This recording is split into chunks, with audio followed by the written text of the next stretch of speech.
Hi YouTube, Darth here. It's kind of like Sunday again, or maybe Monday, or someday, and that means a new CTE Sunday. In this series I go over all the changes that have been happening recently on the Battlefield 4 community test environment. Before we get to the obvious final stand information, I want to cover some of the other things that have happened in the last 2 weeks on the CTE.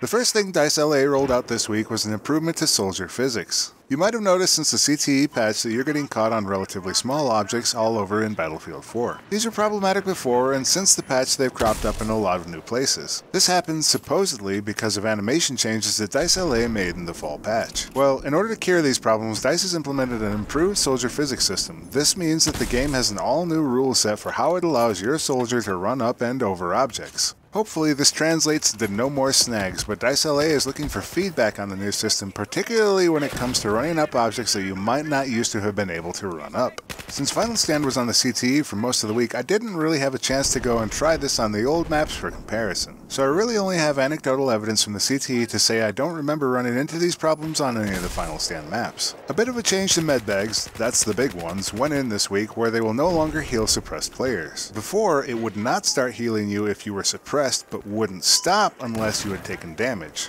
Now, the medbags will stop healing you whenever you're suppressed. Since this change didn't affect the little medkits, those should still work under suppression. So now you can really ask yourself if you have a big bag or a little bag problem.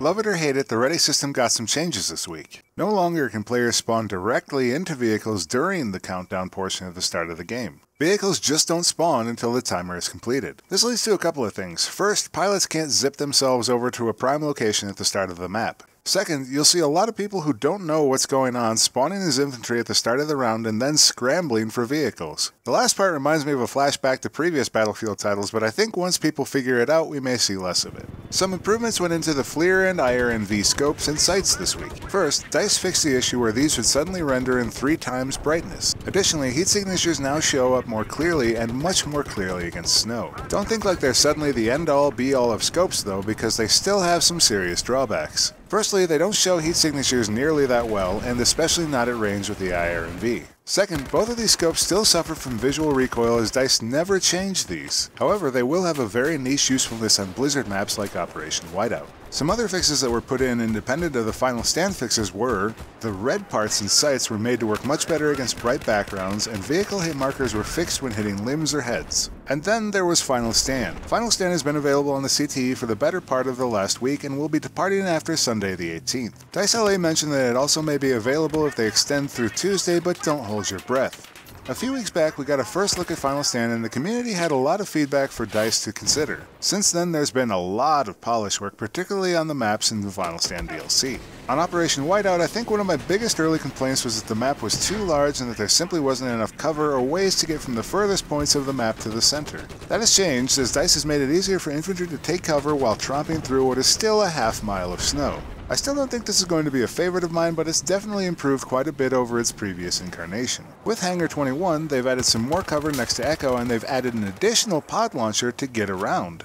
This map's layout hasn't changed much beyond that, but they've definitely put in more polish work, and I think this is one of the most unique maps Battlefield has ever seen. That being said, while I love how this map looks and feels, I think it's still a pain in the butt to play on. There are just too many places that your enemies can shoot at you from, at least for me to get adjusted to in a short amount of time. Now, this might end up being a map like Flood Zone or Pearl Market where I absolutely love it once I get adjusted to the locations that enemies usually take. But this map is so enormous that it just lacks the fast action of either of those two maps. I find it to just be a frustrating experience outdoors. However, I'm still really looking forward to playing Domination and especially Rush on this map. Giants of Corellia honestly seem to have not changed much since the last time we saw it, other than getting some polish. Vehicles won't fall into the wooden bridges anymore as they've been replaced by concrete, but for the most part it's felt pretty similar to what I had played before. This map really is all about vehicles with the exception of the Walker Factory.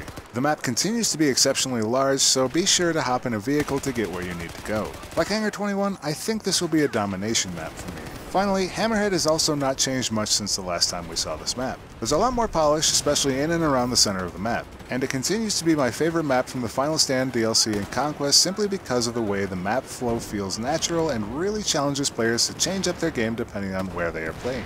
Vehicles, engineers, and recon dominate the exterior, while the center is the playground for support and assault. So it's my definite favorite among the Final Stand DLC maps, and one I'm excited to play more of when Final Stand comes out. So that's pretty much it for this week in the CTE's improvements. If you're wondering what happened last week, there was no patch. We're still in the midst of the Team Play Improvement Initiative, which still really hasn't seen a whole ton of changes thrown its way. So I'm curious to see what the coming weeks bring to the CTE as Final Stand is finished up before the holidays. When are we going to get Final Stand? Nobody has set a date yet, but I'd be surprised if it weren't available around the holiday time in the United States. But that's just a guess. That's it for this episode of CTE Sunday. If you found this episode helpful or insightful, please remember to leave a like. If you're new around here, be sure to check out my channel and please consider subscribing. As always, thanks for watching, and I'll see you next time, YouTube.